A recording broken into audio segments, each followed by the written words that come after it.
The scalding coffee spread across the mahogany desk like a brown waterfall, soaking documents worth more than Bella Martinez's annual salary. She froze for 3 eternal seconds, watching the stains spread over million-dollar contracts, while deadly silence took over the office on the 47th floor. "Do you have any idea what you just did?" Robert Blackwell's voice exploded like thunder. Bella slowly raised her eyes and found herself face to face with the most intimidating man she had ever seen. Tall, in an impeccable suit now splattered with coffee, perfectly styled black hair and emerald green eyes that seemed capable of freezing hell itself. I can explain," stammered Bella, trying to save the soaked papers with napkins. "It was an accident. I just wanted to—" "Stop touching the documents," Robert roared, snatching the papers from her hands. "These contracts are worth $50 million and you've turned them into wet toilet paper." Bella stepped back as if she'd been slapped. Her cheeks burned with shame as she observed the man who, 5 minutes ago, she thought might be her future boss.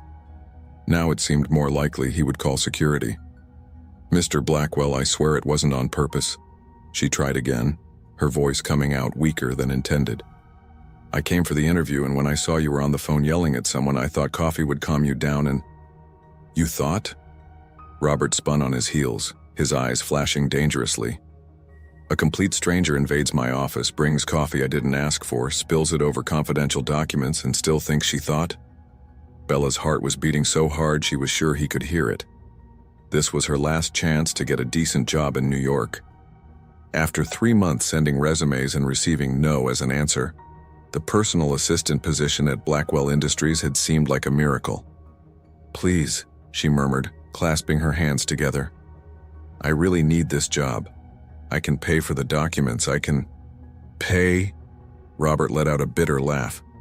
"You could raise $50 million selling coffee on the corner for the next 300 years. Tears of frustration glistened in Bella's brown eyes. She had sold even her car to manage to stay in New York for a few more months. She had come from a small town in Texas with big dreams and a ridiculously small savings account. "I don't sell coffee on corners," she said quietly, trying to maintain her dignity. "I have a degree in business administration with a specialization in people management from the University of Texas. I speak 3 languages, have experience with corporate event organization, and apparently also have experience destroying companies." Robert interrupted her, walking to the panoramic window that offered a stunning view of Manhattan. Bella took a deep breath. There was nothing left to lose anyway. "You know what I think, Mr. Blackwell?" she said, finding courage she didn't know she possessed. "I think you're the rudest and most arrogant man I've ever met in my life. Yes, I spilled coffee on your precious documents, but it was an accident. And instead of accepting a sincere apology, you preferred to humiliate me as if I were an insect." Robert turned slowly, his eyebrows arched in surprise. "How dare you—" "I'm not finished yet," Bella interrupted him, her cheeks now red with indignation. "I bet you've never had to worry about money in your life. Never had to sell everything you own to chase a dream. Never felt the desperation of being alone in a huge city with no one to count on. That's why you can't have even an ounce of compassion for someone who's trying to start over." The silence that followed was deafening. Robert stared at her with an unreadable expression, while Bella struggled to control her rapid breathing. "Are you finished?" he asked, his voice strangely calm. "I'm finished," Bella replied, raising her chin defiantly. Robert studied her face for a long moment as if he were solving a complex puzzle. "3 languages, you said?" Bella blinked, confused by the sudden change of subject. "Yes, English, Spanish, and Italian." "Italian?" One eyebrow arched slightly. "My grandmother was from Naples. I grew up hearing the language at home." Robert nodded slowly, then walked to the desk and pressed the intercom button. "Margaret, cancel all the upcoming interviews for the personal assistant position." Bella felt her stomach sink. This was it. She was officially done. "Mr. Blackwell," she began to say, but he raised his hand to silence her. "Miss Martinez, isn't it?" When she nodded, he continued, "I have a proposition for you." "A proposition?" Bella repeated, suspicious. "I need someone to solve a very specific problem. Someone with your Peculiar qualities. What peculiar qualities? Robert leaned against the desk, his green eyes fixed on her in a way that made her stomach do somersaults. Courage to face intimidating people, unshakable determination, and apparently, a natural talent for creating total chaos. Bella didn't know if that was a compliment or an insult. I don't understand. Miss Martinez, said Robert, his voice taking on a dangerously seductive tone. How would you feel about being paid $100,000 to find a wife for me? Bella felt as if the floor had disappeared beneath her feet. What? She squeaked. I have exactly 11 months and 17 days to get married, Robert explained, consulting a watch that probably cost more than a house. If I don't manage it, I'll lose an inheritance of $2 billion. $2 billion? Bella grabbed the chair to keep from falling. And here's the problem. I hate wasting time on romantic dates. I have no patience for seduction games, and frankly, most women in my social class are as boring as board meetings. Bella opened and closed her mouth like a fish out of water. So I need someone to organize my love life, Robert continued as if he were discussing the lunch menu. Someone who understands people management, who speaks Italian to communicate with my family, and who has enough courage to tell me the truth, even when I'm being an arrogant jerk. This is completely insane, Bella murmured. What would be insane is losing $2 billion out of pride, Robert replied. So do you accept or not?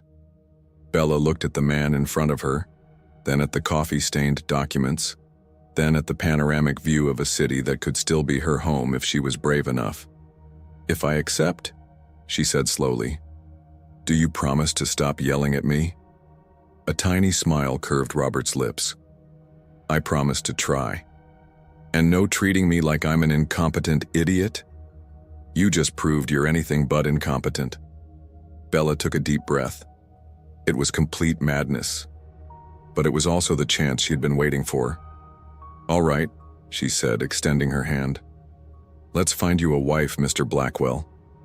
Robert took her hand, and Bella felt an electric shock run up her arm. From his eyes, he had felt it too. Welcome to the team, Miss Martinez, he murmured. Heaven help us both. Bella had no idea she had just accepted the most complicated mission of her life, finding the perfect woman for the man who, without knowing it, was already beginning to steal her heart, but that she would only discover later. For now, she had an impossible millionaire to tame and $1 billion inheritance to save. Let the games begin. 3 days later, Bella stood in front of the mirror in what was now her new office, a space that rivaled the square footage of her old apartment, wondering how her life had taken such a bizarre turn. She was officially the personal assistant to one of New York's most eligible bachelors with the most unusual job description in history. Find him a wife in 11 months. Miss Martinez? Robert's voice came through the intercom, crisp and businesslike. My office. Now. Bella grabbed her tablet notepad, and the 3 different colored pens she'd discovered were essential for surviving Robert Blackwell's organized madness. In just 3 days, she'd learned he color-coded everything. Blue for business, red for urgent, and black for, well, she was still figuring that one out. She knocked on his door and entered to find him standing by his wall-mounted calendar, a red marker in hand, looking like a military general planning an invasion. We have a problem, he announced without looking at her. Good morning to you too, sunshine, Bella muttered under her breath. I heard that. Robert turned, and she was struck again by how unfairly handsome he was when he wasn't scowling. And good morning, Miss Martinez. Now about our problem. What kind of problem? Bella asked, settling into the chair across from his desk and opening her notepad. The kind that involves my grandmother. Bella's pen stopped midair. In the past 3 days, she'd heard Robert mention his nonna exactly once, and it was accompanied by what she could only describe as a look of pure terror. Your grandmother? She repeated carefully. Nonna Giulia is flying in from Italy next week. Robert began pacing, which Bella had learned was never a good sign. She wants to meet my future wife at the family dinner on Sunday. But we haven't found your future wife yet. We've barely started the process, Exactly. Robert stopped pacing and fixed her with those impossible green eyes. Which is why you're going to have to pretend to be her. Bella's pen clattered to the floor. I'm sorry. What now? It's temporary, Robert said, as if suggesting she pretend to be his fiancée was as simple as asking her to book a restaurant reservation. Just until we find the actual candidate. Nonna Julia has been suspicious about my single status, and if she thinks I'm not serious about getting married. She'll what? Ground you? Bella couldn't help the sarcasm. She'll call my father in Milan and suggest he remove me from the company board. Robert's expression grew serious. And without board approval, I can't access the inheritance terms. Bella stared at him. You're telling me that your entire $2 billion inheritance depends on impressing your grandmother? Among other things, yes. And your solution is to lie to her? I prefer to think of it as strategic misdirection. Bella stood up so fast her chair rolled backward. Oh no, no, I agreed to help you find a wife, not to pretend to be your wife. Fiancé, Robert corrected, and it's only for one evening. One evening of lying to your Italian grandmother who probably has a sixth sense for detecting fraud? You said you speak Italian. That doesn't mean I can pull off being your fake fiancé. Bella started pacing now, her mind racing. What if she asks about how we met? Our first kiss? When you proposed? I don't know anything about your life. Then we'll create a story. Robert moved to his computer. I'll have my assistant, my other assistant, compile a biographical summary. You have another assistant? Margaret handles my business calendar. You handle my personal complications. Is that what I am? A personal complication? Robert paused, his fingers hovering over the keyboard. Something shifted in his expression, becoming almost vulnerable. You're the solution to my complications, Miss Martinez. There's a difference. The sincerity in his voice made Bella's heart skip, which was absolutely not helpful in this situation. Robert, she said, using his first name for the first time. This is crazy. What happens when your grandmother wants to know why we broke up after you marry someone else? We'll figure that out when we get there. He resumed typing. Right now, I need you to help me survive Sunday dinner without losing my inheritance. Bella sank back into her chair. You're serious about this? Dead serious. And if I say no? Robert's fingers stilled again. Then I'll understand completely, give you an excellent reference, and pay you for the full year regardless. It was the easy out. The sensible choice.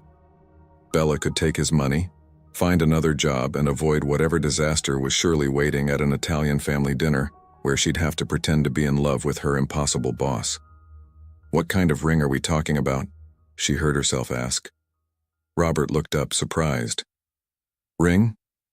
Engagement ring. Your grandmother is going to expect to see one, isn't she? A slow smile spread across Robert's face, the first genuinely warm expression she'd seen from him. Leave that to me. And the story of how we met? Coffee and contracts, Robert said immediately. It practically writes itself. Despite herself, Bella laughed. You want to tell your grandmother that your future wife destroyed $50 million worth of documents on our first meeting? I want to tell her that you were brave enough to stand up to me when no one else would. Robert's voice grew quiet. That you saw something in me worth fighting for, even when I was being completely unreasonable. Bella felt her cheeks warm. That's actually kind of romantic. Don't sound so surprised. I can be romantic when the situation requires it. Can you now? Bella picked up her pen, trying to ignore the fluttering in her stomach.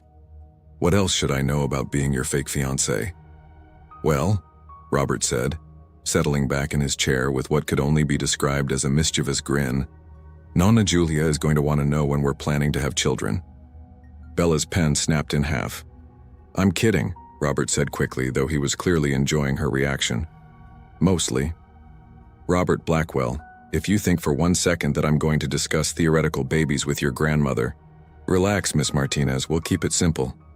We're taking things slow, focusing on my career transition, waiting for the right time. He paused. Though you should probably call me Robert in front of her.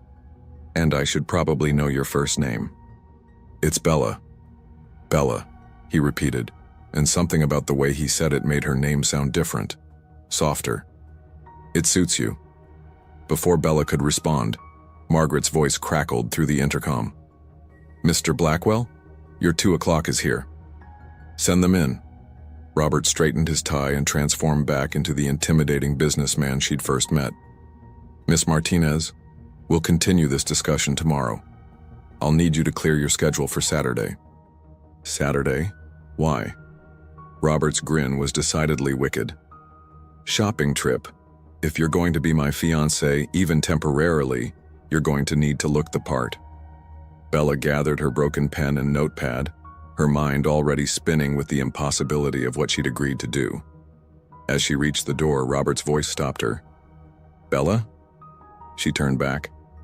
Yes? Thank you. I know this isn't what you signed up for.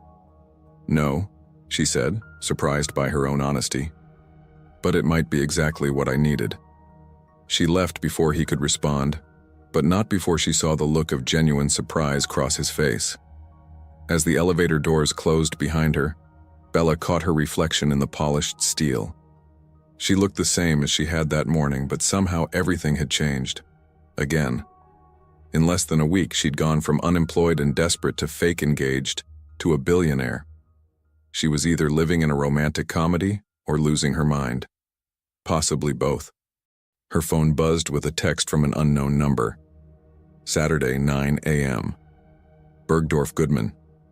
Ask for Vivian. She's expecting you. Bella stared at the message, then at her reflection, then back at the message. What have I gotten myself into? She whispered to the empty elevator. But despite the chaos and confusion, despite the impossibility of the situation, she found herself smiling. For the first time in months, her life was anything but boring. Bella had never set foot in Bergdorf Goodman before, and she was pretty sure the doorman could tell. The way he looked at her jeans and sneakers suggested she might be lost, confused, or possibly planning a heist. She was about to turn around and flee when a woman in an impeccably tailored black dress approached her. You must be Bella, the woman said with a smile that was equal parts warmth and assessment. I'm Vivian. Mr. Blackwell called ahead. He did? Bella followed Vivian through what felt like the most intimidating retail space in existence. Everything gleamed, from the marble floors to the crystal chandeliers to the price tags that made her eyes water.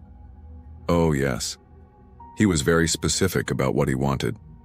Vivian led her to a private fitting room that was larger than Bella's first apartment. He said, and I quote, "She needs to look like herself, just more expensive." Despite her nervousness, Bella laughed. That sounds like him. He also said you'd probably try to run away at least twice, so I should keep the champagne handy. Vivian gestured to a small table where a bottle sat chilling. Shall we start with that? It's 9 in the morning. Darling, it's shopping at Bergdorf's. The rules are different here.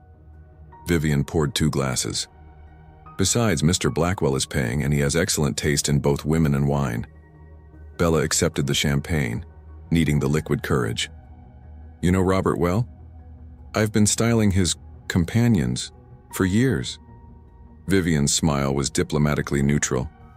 Though I must say, you're quite different from his usual type. Different how? You seem to actually have a personality. Before Bella could respond, Vivian clapped her hands, and suddenly the fitting room was filled with assistants carrying armloads of dresses, shoes, and accessories. Now then, Vivian said, circling Bella like a fashion shark. Mr. Blackwell mentioned this was for a family dinner. Italian grandmother, yes? How did you? Never mind. Yes. Italian grandmother. Very traditional, apparently. Ah. Vivian nodded knowingly. Classic elegance with a touch of modern sophistication. We want her to approve of your taste while also seeing that you're not intimidated by the Blackwell fortune. She selected a navy blue dress from the rack. Start with this. An hour later, Bella had tried on 17 dresses and was beginning to question every life choice that had led her to this moment. She stared at herself in the mirror, wearing what Vivian had declared absolutely perfect. An emerald green dress that somehow made her eyes look brighter, and her figure looked like she actually had one. "I look like someone else," Bella said uncertainly. "You look like the best version of yourself," Vivian corrected. "There's a difference. But this dress probably costs more than I made in 3 months at my old job." Mr. Blackwell anticipated that concern. Vivian handed her a note in Robert's distinctive handwriting. "Consider it a business expense. Besides, you can't put a price on saving a $2 billion inheritance." He has an answer for everything, doesn't he?" Bella muttered. "In my experience, yes. Though I suspect you might be the first person to consistently surprise him." Bella was about to ask what she meant when her phone rang. Robert's name flashed on the screen. "How's the shopping going?" he asked without preamble. "I feel like I'm playing dress-up in someone else's life," Bella admitted. "Are you running away?" "The thought has crossed my mind approximately 14 times in the past hour." She heard him chuckle. "Vivian said you'd make it to at least 20 before we were done." "You bet on my panic level?" "I bet on your tendency to overthink everything. There's a difference." His voice grew more serious. "Bella, you don't have to do this. We can call the whole thing off." It was the out she'd been looking for, but something in his voice stopped her. Underneath the confident businessman facade, she heard something that sounded almost like vulnerability. "Are you nervous about tomorrow?" she asked. There was a pause. "Terrified," he admitted quietly. "The great Robert Blackwell is afraid of his grandmother. You've never met Nona Julia. She's barely 5 feet tall and could probably negotiate peace treaties between warring nations just by raising an eyebrow." Bella found herself smiling. "She sounds formidable. She once made my father cry by telling him his tie didn't match his pocket square." "Your father?" "The CEO of Blackwell Industries Milan. The man who closed a $1 billion merger by staring down a room full of hostile investors." Robert's voice grew fond. Nona Julia told him he looked like a circus performer, and he went to his room to change. Despite everything, Bella burst out laughing. The image of a powerful CEO being fashion policed by his tiny Italian mother was too much. "Okay," she said, looking at herself in the mirror again. The woman staring back looked confident, elegant, and completely capable of holding her own at a fancy dinner. "I'll do it." "You will? But I have conditions." "Name them." "First, you have to promise to stay in character too. I refuse to be the only one acting like we're madly in love." "Define madly in love." Bella's cheeks heated. "You know, couple things. Hand-holding. Looking at each other like we can't bear to be apart. That kind of stuff." "I think I can manage that," Robert said, and something in his tone made her stomach flip. "Second condition. You owe me a proper explanation of why this inheritance is so important to you." "Deal." "What's the third condition?" "There's no third condition. I just wanted to sound more professional." Robert's laughter was warm and genuine. "Bella Martinez, you are absolutely impossible. Is that a compliment or an insult?" "With you, I'm never quite sure. That's what makes you interesting." After they hung up, Bella stared at her reflection for a long moment. Vivian appeared behind her, holding a small jewelry box. "One final touch," she said, opening it to reveal a pair of pearl earrings that were simultaneously simple and stunning. From Mr. Blackwell. The note inside read, "These belong to my mother. Nona Julia gave them to her when she joined the family. Consider it lending authenticity to our performance." Arbella's hands trembled slightly as she put them on. They were beautiful, but more than that, they were meaningful. Personal. The kind of thing a man would give to someone he truly cared about. "You know," Vivian said thoughtfully, watching Bella adjust the earrings, "in all the years I've known Mr. Blackwell, I've never seen him give anyone his mother's jewelry." "It's just for the act," Bella said quickly. "Of course it is." Vivian's smile was knowing. "Just like this entire arrangement is purely business." "It is." "Mm-hmm." Vivian began packing the dress in tissue paper. "And I suppose you haven't noticed the way he says your name, or how he insisted on approving every detail of your outfit personally, or how he's called 3 times in the past hour to make sure you're comfortable. He's just thorough." Darling, I've worked with a lot of wealthy men. Thoroughness is making sure the dress fits. What Mr. Blackwell is doing is something else entirely. Bella caught sight of herself in the mirror one more time. The elegant woman staring back looked like someone who belonged in Robert's world. Someone who could handle family dinners and billion-dollar inheritances and complicated Italian grandmothers. She just hoped she could convince herself it was all an act. Because the alternative, that she was starting to actually fall for her impossible fake fiancé, was too dangerous to consider. "Vivian?" she said, as they prepared to leave. "Yes, dear." "What happened to Robert's mother?" Vivian's expression grew gentle. "She passed away when he was 16. Cancer. Nonna Julia said she never got over losing the daughter-in-law she'd chosen personally." Bella touched the pearls at her ears, understanding now why this dinner meant so much to Robert. It wasn't just about money or inheritance. It was about family. About honoring someone he'd lost. About proving he was worthy of the legacy his mother had left behind. No wonder he was terrified. "Vivian?" Bella said again. "Yes?" "I'm going to need you to teach me how to be elegant in the next 24 hours. Vivian's smile was brilliant. "Darling, elegance isn't something you learn. It's something you are. And you already have it in spades." As Bella left Bergdorf Goodman with more shopping bags than she'd ever carried in her life, she caught her reflection in the store windows. For the first time since arriving in New York, she looked like she belonged. Now she just had to convince everyone else, including herself. Bella stood outside the imposing doors of the Blackwell family townhouse on the Upper East Side, wearing her emerald dress and her mother's pearls, trying to remember how to breathe. The building looked like something out of a movie. 5 stories of pristine limestone with wrought iron balconies and windows that probably cost more than most people's houses. "You look beautiful," Robert said softly, appearing beside her in a perfectly tailored charcoal suit. "I look terrified," Bella corrected, smoothing her dress for the 100th time. "That too." He offered her his arm. "Ready to meet the most intimidating woman in New York? Is it too late to fake food poisoning? Considering we're about to have dinner with someone who once nursed half of Naples back to health, probably not the best strategy." Before Bella could respond, the front door swung open to reveal a woman who couldn't have been more than 5 feet tall, with silver hair perfectly coiffed and sharp brown eyes that seemed to see everything at once. She was elegant in the way that only Italian women of a certain age could be, wearing a simple black dress that probably cost more than Bella's rent. "Roberto!" The woman's face lit up as she embraced Robert, speaking rapid Italian that Bella could follow but pretended not to understand yet. "Nonna, ti presento Bella," Robert said, switching to English and placing his hand on the small of Bella's back. "Bella, this is my grandmother, Julia Blackwell." Bella stepped forward, her etiquette lessons from childhood kicking in. "Signora Blackwell, è un onore conoscerla." Nonna Julia's eyebrows shot up and she rattled off something in Italian so fast that Bella had to concentrate to keep up.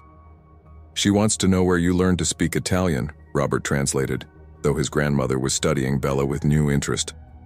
"Mia nonna era di Napoli," Bella replied directly to the older woman. "Mi ha insegnato la lingua quando ero bambina." "Ah!" Nonna Julia clapped her hands together, delighted. "Una napoletana. No wonder Roberto fell for you." "We Neapolitan women are irresistible." "Nonna," Robert said with fond exasperation, "you were born in Brooklyn." "Details," she waved dismissively. "I was conceived in Naples. That counts." She linked her arm through Bella's. "Come, cara mia, tell me everything about yourself. And Roberto, close your mouth, you look like a fish." As they walked through the townhouse, Bella tried not to gawk at the obvious wealth surrounding her. Original artwork lined the walls, crystal chandeliers hung from coffered ceilings, and Persian rugs covered gleaming hardwood floors. But there were also family photos everywhere. Robert as a child, family gatherings, candid moments that spoke of love and warmth rather than cold luxury. "Your home is beautiful," Bella said as they entered an elegant dining room where a table was set for 4. "It's Roberto's home now," Nonna Julia said, settling into her chair. "I only visit when I want to torture him with questions about his personal life." "Where's Dad?" Robert asked, pulling out Bella's chair in a gesture so smooth she almost believed they'd done it 1,000 times. "Your father had an emergency conference call with Tokyo. He sends his apologies and promises to meet Bella next time." Nonna Giulia's eyes gleamed mischievously. "Which means I have her all to myself." The first course arrived, an antipasto that looked like a work of art, and Nonna Giulia began her interrogation with the subtlety of a detective novel. "So, Bella, tell me how you met my grandson." Robert's hand found Bella's under the table, squeezing gently. They'd rehearsed this. "Well," Bella began, "I was interviewing for a position at his company, and I accidentally spilled coffee all over his desk." "Accidentally," Robert added with a smile that looked surprisingly genuine. "He was furious," Bella continued, warming to the story. "I thought for sure he'd have security escort me out. Instead, he offered me the job." "Just like that?" Nonna Giulia looked skeptical. "Not exactly," Robert said, his thumb tracing circles on Bella's hand in a way that was definitely not part of their rehearsal. "She told me I was the most arrogant man she'd ever met." "I did not say that," Bella protested, though she was fighting back a smile. "You absolutely did. Right before you launched into a lecture about compassion and understanding. Someone had to knock you down a peg," Bella shot back. And for a moment, she forgot they were acting. "Bene!" Nonna Giulia clapped her hands. "Finally, someone who isn't afraid of him. Do you know how many women have sat at this table and agreed with every word Roberto said? Boring." "Nonna," Robert warned, but he was smiling. "What? It's true, that Russian model, what was her name? Svetlana? She would have agreed if you said the sky was purple." Nonna Giulia turned to Bella. "And you, Kara? You challenge him?" "Someone has to keep him humble," Bella said, surprised by her own honesty. "Excellent. A man needs a woman who will tell him when he's being an idiot. Roberto's grandfather, my Giuseppe, he was just as stubborn. I spent 43 wonderful years telling him he was wrong about everything." "Were you right?" Bella asked. "Always." Nonna Giulia's laugh was infectious. "Well, almost always. He was right about the wine investment in Tuscany, but I was right about everything else." As the evening progressed, Bella found herself relaxing despite the absurdity of the situation. Nonna Giulia was charming, funny, and had an endless supply of stories about Robert's childhood that made him blush furiously. "Did he tell you about the time he tried to cook dinner for his mother when he was 12? Nonna Giulia asked as they shared tiramisu for dessert. "No," Bella said, glancing at Robert, who was shaking his head in defeat. "He wanted to surprise her for her birthday. He spent all day in the kitchen making such a mess. When she came home, the smoke alarm was going off.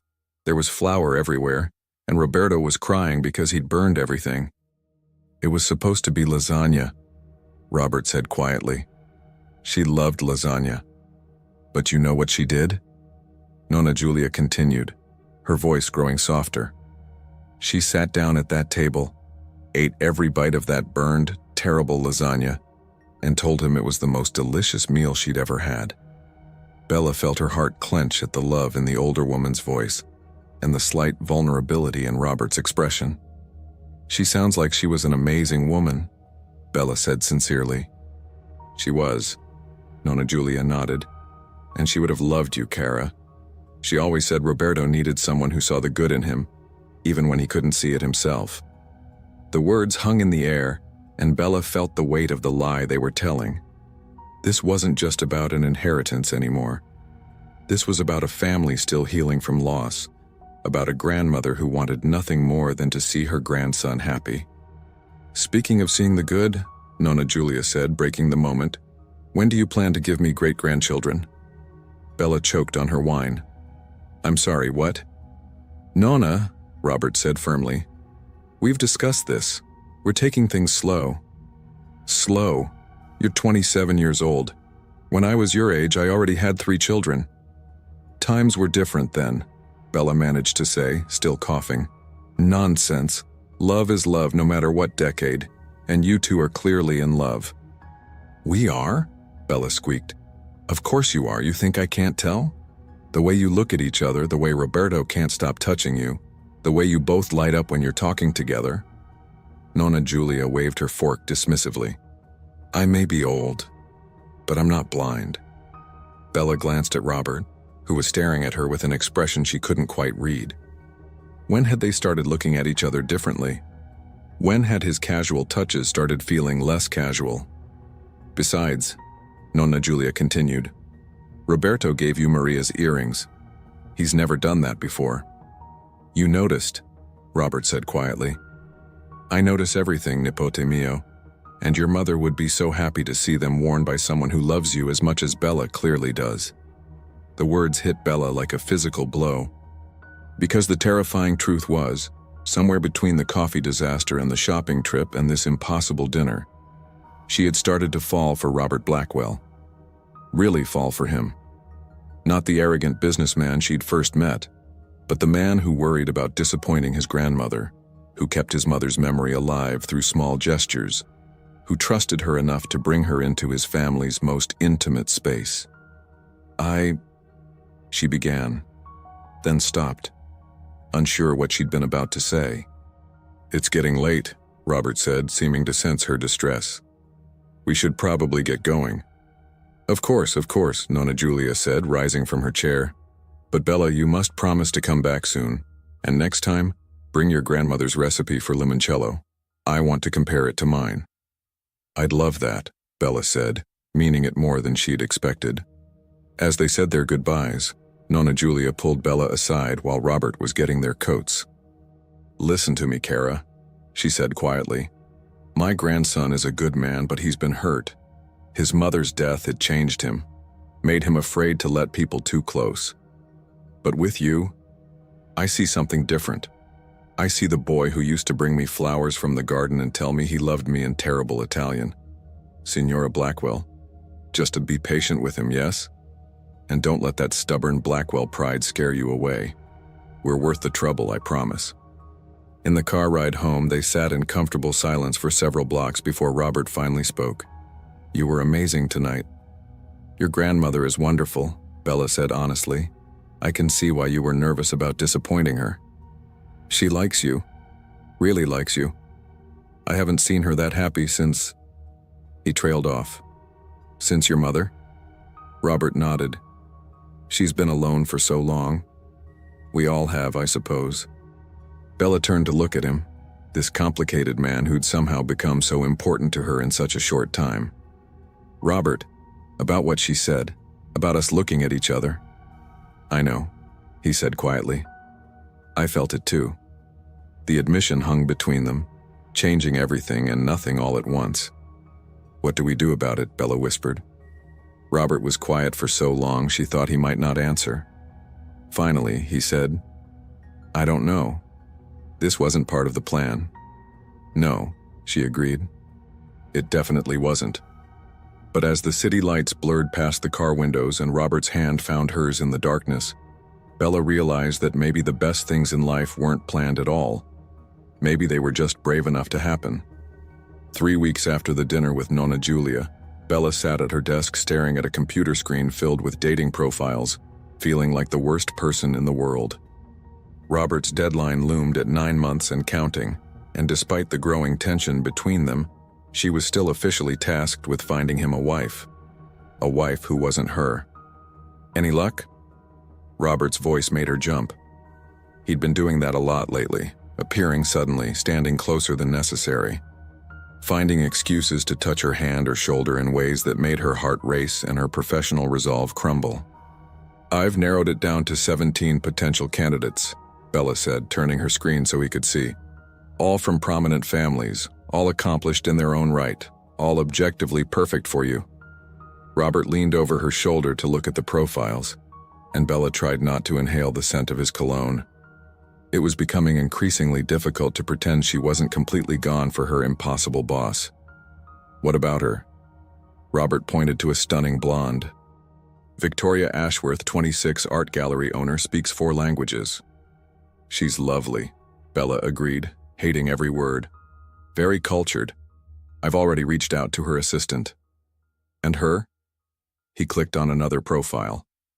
"Sophia Chen, brilliant architect, wonderful family, Perfect social credentials. Bella's voice came out strangled. I'm sure you'd have a lot in common. Robert was quiet for a moment, studying the screen. Then he straightened up and said, Set up meetings with all of them. Bella's heart sank. All of them? If we're doing this, we might as well be thorough. He headed toward his office, then paused. Actually, make it interesting. Set up dinner meetings. Same restaurant, same night, we'll do speed dating, Blackwell style. You want me to schedule 17 dinner dates for the same evening? Bella stared at him. That's not speed dating, Robert. That's insanity. It's efficient, he corrected. 30 minutes each. If I like someone, we can extend the conversation. If not, on to the next. And what happens when they all show up at the same restaurant and realize what's happening? Robert shrugged. That's what I pay you to figure out. As he disappeared into his office, Bella put her head in her hands. This was going to be a disaster of epic proportions. But maybe that was what she needed. Maybe watching Robert charm 17 perfect women would finally cure her of whatever ridiculous romantic notions she'd developed. She picked up her phone and started making reservations.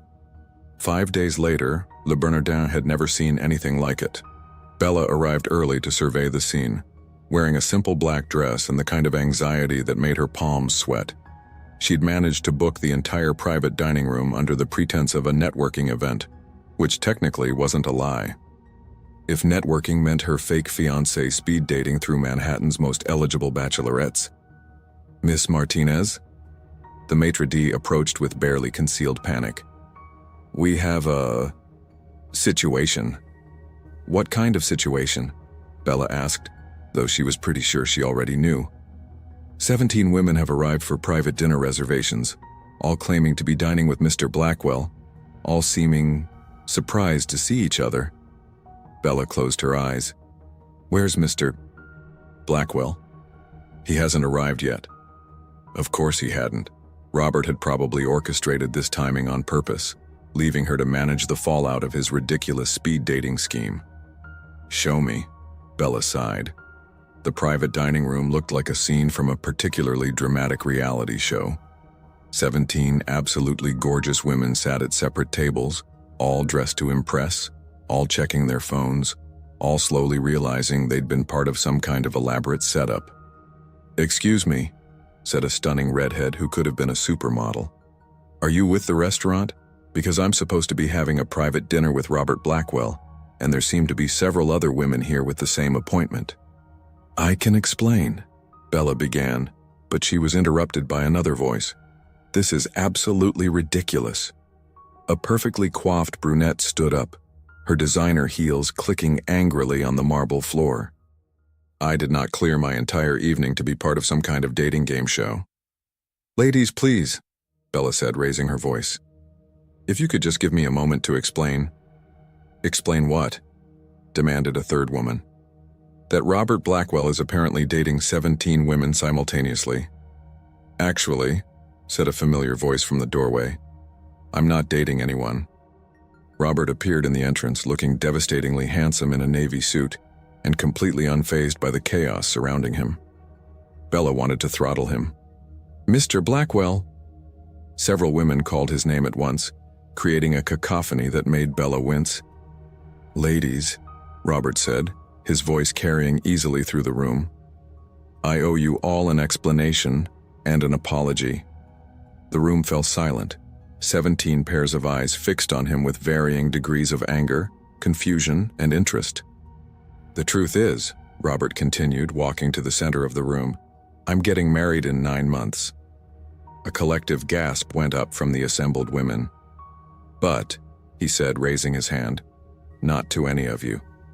More gasps, a few angry mutters. You see, I hired someone to help me find a wife. Someone brilliant at organizing people and events. Someone who speaks multiple languages and has the courage to tell me when I'm being an absolute idiot. His eyes found Bella's across the room. Someone who was supposed to help me find the perfect woman, but instead made me realize I'd already found her. Bella's heart stopped. Robert, what are you doing? Something I should have done weeks ago.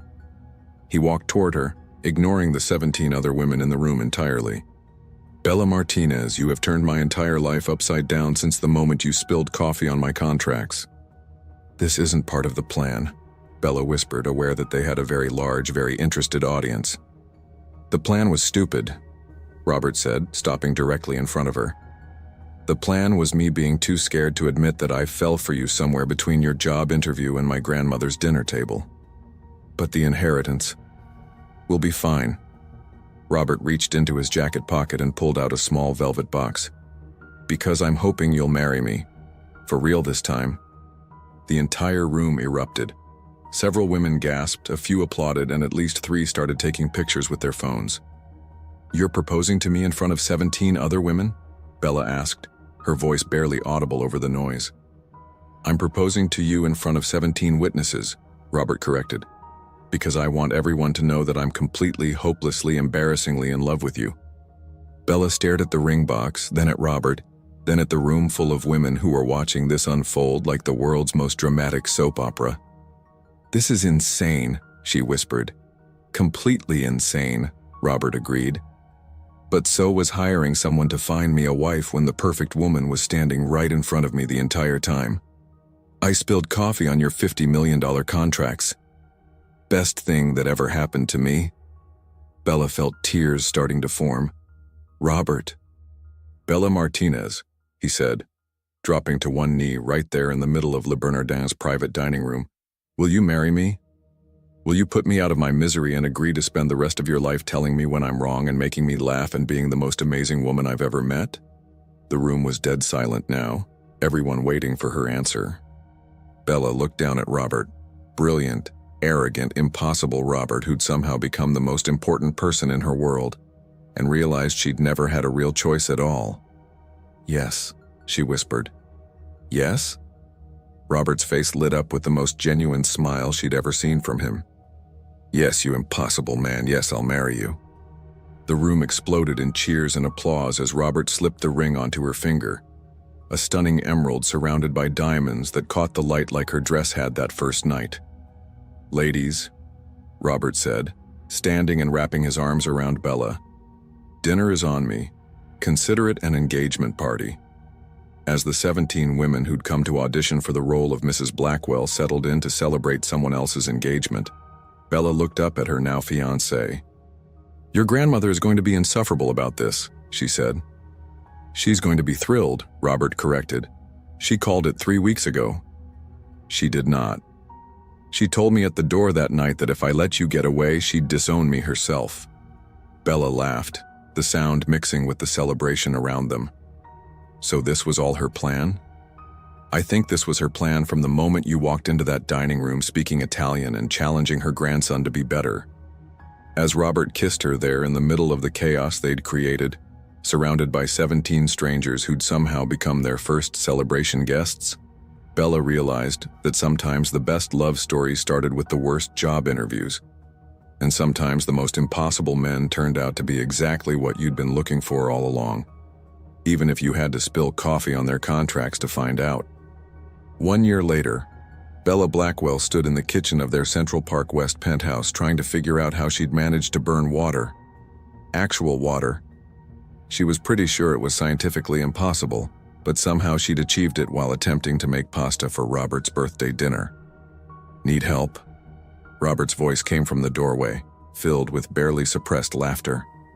Don't, Bella warned, waving a wooden spoon at him. Don't you dare laugh at me. I'm having a domestic moment. A domestic disaster, you mean? Robert moved behind her, wrapping his arms around her waist and peering over her shoulder at the pot. Sweetheart, how did you burn an empty pot? I got distracted reading the merger documents you left on the counter, she admitted, leaning back against his chest. Did you know Patterson Industries is trying to undervalue their assets by 40%? I did know that. It's why I married a brilliant woman who can spot financial fraud from across the room. He pressed a kiss to her temple. Even if she can't boil water to save her life. I can boil water. I just got distracted by your sneaky business practices. My sneaky business practices? You're the one who restructured the entire European division while I was in the shower last month. Bella grinned. Someone had to fix your organizational chart. It was giving me hives. Mrs. Blackwell, Robert said, spinning her around in his arms. You are the most beautiful, brilliant, chaotic woman I've ever met, and I love you more every day. Even when I destroy kitchen appliances? Especially then. He kissed her nose. Besides, that's what takeout was invented for. As if on cue, the doorbell rang. Please tell me that's not your grandmother, Bella said, untying her apron. I'm not ready for her to know I nearly burned down the kitchen trying to make her grandson's favorite meal. Actually, Robert said, looking suspiciously pleased with himself. It's a surprise. Bella narrowed her eyes. What kind of surprise? Because the last time you said that I ended up speed dating 17 women in one evening. That worked out pretty well for us, didn't it? Before Bella could respond, voices filled their foyer, familiar voices speaking rapid Italian and laughing loudly. Roberto, Nonna Giulia's voice carried through the apartment. Where are you hiding my granddaughter? Oh no, Bella breathed. You flew your entire family here for your birthday? Not my entire family, Robert said innocently. Just Nonna, my father, my Aunt Teresa, my cousins Marco and Francesca, and… Bella! Nonna Giulia appeared in the kitchen doorway like a tiny Italian tornado, immediately crossing to embrace her.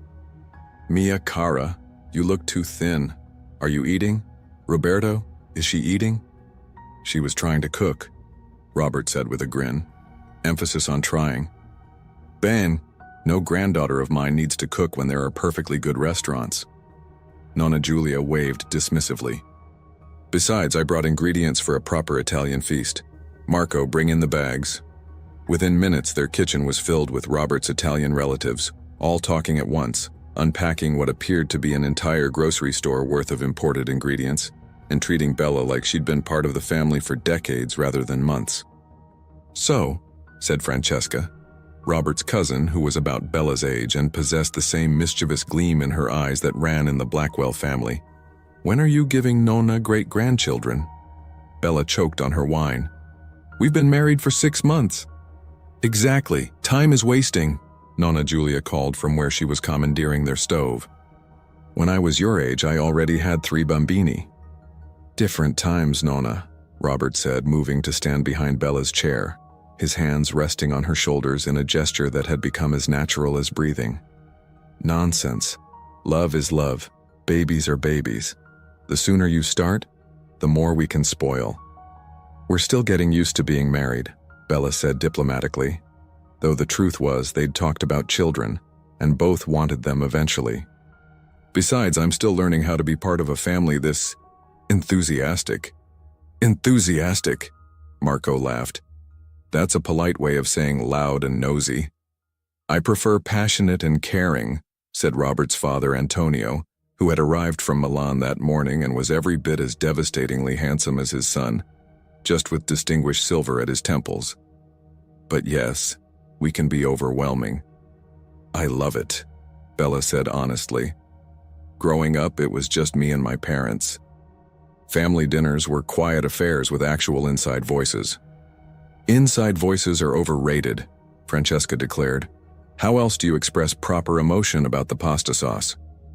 As if to demonstrate, Nonna Giulia launched into a passionate critique of the imported tomatoes she'd brought, gesturing dramatically with a wooden spoon while 3 different family members offered conflicting opinions at maximum volume. This, Robert murmured in Bella's ear, is why I was terrified to bring you home that first night. Because your family is wonderful and loving and treats me like I belong here. Bella leaned back against him. Terrifying indeed. Because I knew once they met you, there'd be no going back. They'd adopt you completely and I'd have to share you with all of them. You don't have to share me, Bella said softly, turning in her chair to look at him. You just have to share the love. There's plenty to go around.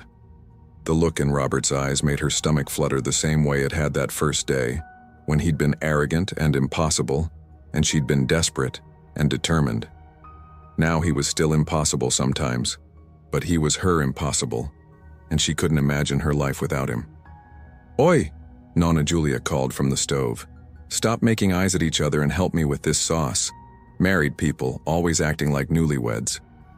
We are newlyweds, Robert protested. You've been together over a year. That's practically middle-aged in romance time. As the evening progressed, their penthouse filled with the kind of warmth and chaos that only comes from family.